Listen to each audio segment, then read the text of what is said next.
if I could give him a lift. But Cadence whispered that she wouldn't be comfortable with that, so I told him I couldn't, which led him to ask me if I would call the police for him as soon as I got service, and I told him I would. I pulled out of the campground and started down the dirt road.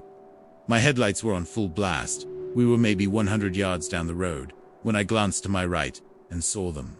There were 3 figures standing in the woods, maybe 30 feet off the road. They weren't moving, and it didn't look like they were trying to hide either, almost like they wanted to be seen. I only saw them for a split second, but I was 100% sure they were people, and Cadence noticed them as well.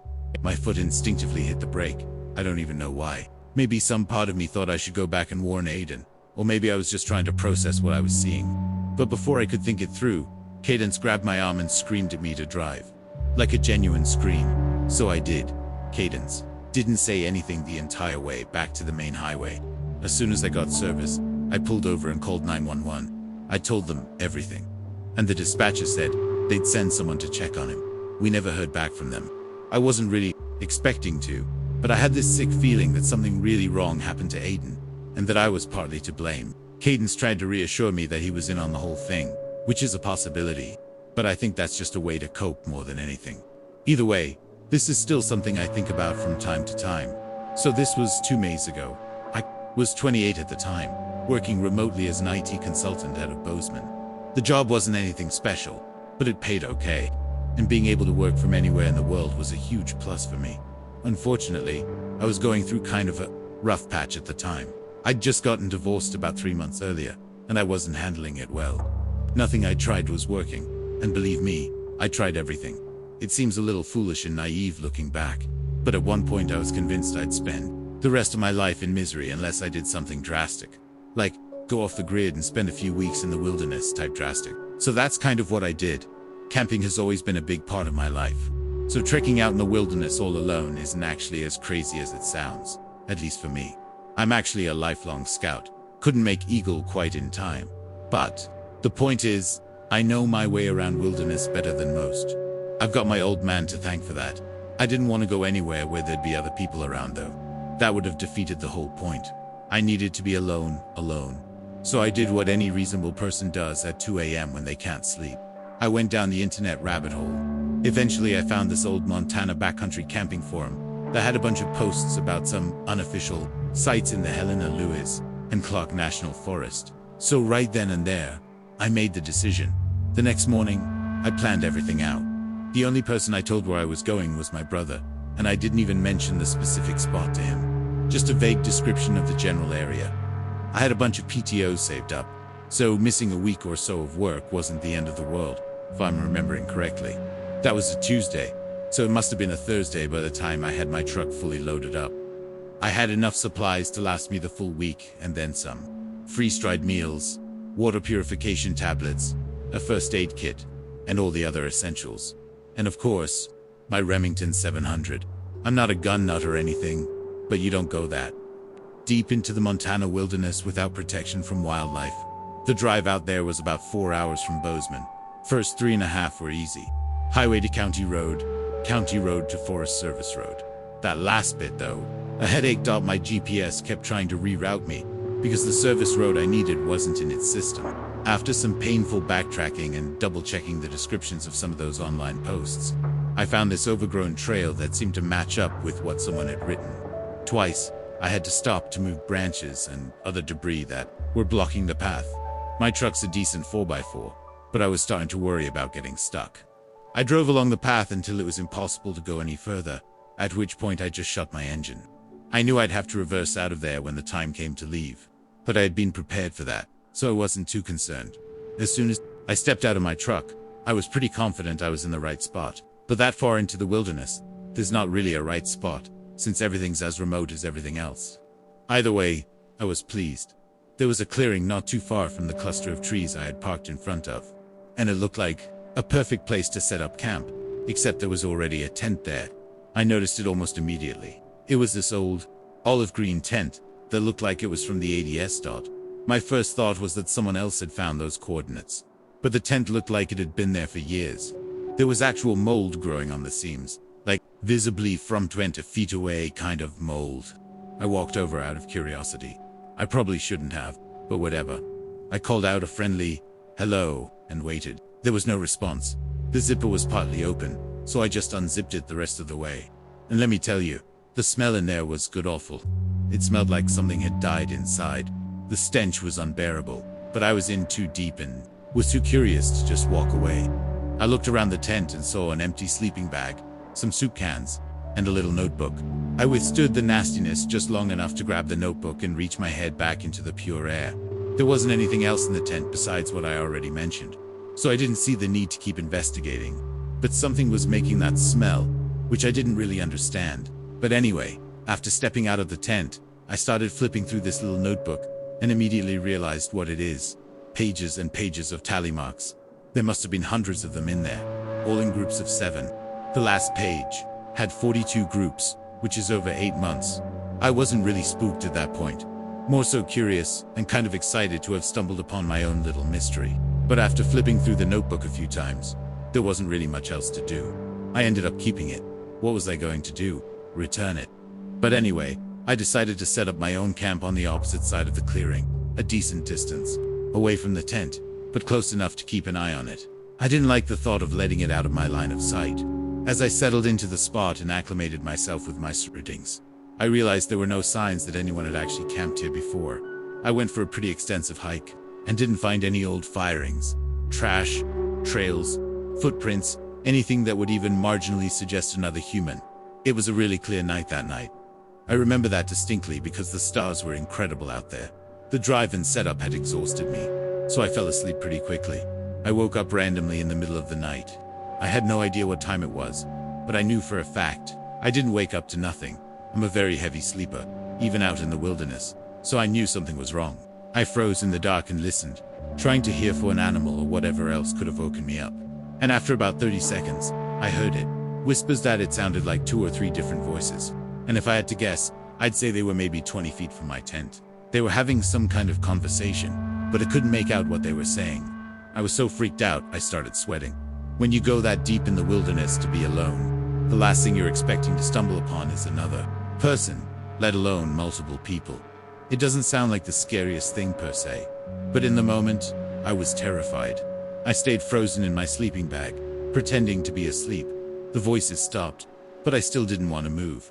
And after a few seconds, I started hearing footsteps around my tent. I realized whoever was out there was circling my tent, the way an animal might. Instinctively, my hand went straight to my rifle, which turned out to be the correct decision because not 2 seconds later, someone started yanking on my tent zipper. When it didn't budge thanks to the clips I'd put on, they pulled back. I had my rifle aimed directly at the tent flap, and a very strong part of me wanted to just fire right then. I was expecting the person messing with my tent to just leave. But no, they started scratching the flap like they were trying to cut their way in, and that's what sent me over the edge. I spoke up, saying I had a gun and to back the fuck off. The scratching stopped immediately. There were a few seconds of complete silence, and then I heard footsteps, multiple sets of footsteps, running away in what sounded like different directions. It sounded like at least 3 people, which was somehow 10 times worse than the thought of it being just 2. They didn't all run the same way, which struck me as strange. I didn't sleep much that night, but I felt very safe with my rifle by my side. Soon as the sun rose, I unzipped my tent and stepped outside, making a big show of brandishing my rifle. I immediately looked over at where the old, moldy tent had been. It was gone. I walked over to the spot where I knew it had been. There was no ground depression, no stake holes. Nothing. The grass wasn't even flattened, but I knew for a fact that there had been a tent there. I had stared at it for hours the previous day. What I did find were footprints, bare human footprints, all around my campsite in a rough circle about 20 feet out. There were tons of them, and they were different sizes, which confirmed to me that there had been more than just 2 people out there. Some of them were also really deep, like whoever made them had been standing there for a long time. One set of prints led over to a big pine tree at the edge of the clearing. I walked over, and that's when I saw them. Fresh cuts in the bark. I knew what they were. Tally marks. 7 groups of 7, and the start of an 8th group. Just like the notebook had just kind of stood there, trying to make sense of it. The notebook had been counting something for over 8 months, and now there were fresh marks on this tree, right next to my campsite. I didn't want to think about what that meant. It gets much, much worse though, because as I was backing away from the tree, I noticed something else. It was, and still is, the most disgusting thing I've ever seen. There was a dead squirrel hanging from a low branch a few feet away, tied up with what looked like a fishing line. I'm not squeamish about dead animals. I'm a hunter for Christ's sake, but something about the way it was positioned made me want to puke. I didn't really need any more of an indication. I immediately ran back to my campsite and started packing my stuff as fast as I could.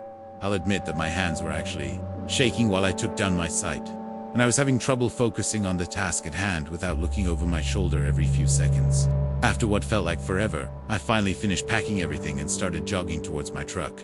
I threw everything in, jumped in the truck, and started backing out. Part of me thought my tires were going to be slashed or something else, but thankfully my truck was untouched. But the path was narrow, and backing out was even harder than pulling in, so the ordeal was torture. It was hell, but I made it, and I don't think I was followed.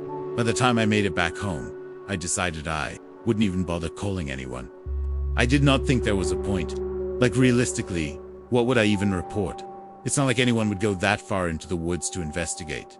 The thing that freaks me out the most is the sight of that squirrel. No one does that, and they're trying to send a message or a threat. I honestly don't know what would have happened if I stayed another night, or if I hadn't been armed. Think you're brave enough to handle what comes next? Prove it. Hit subscribe to Nightmare right now. Let's see how long you last.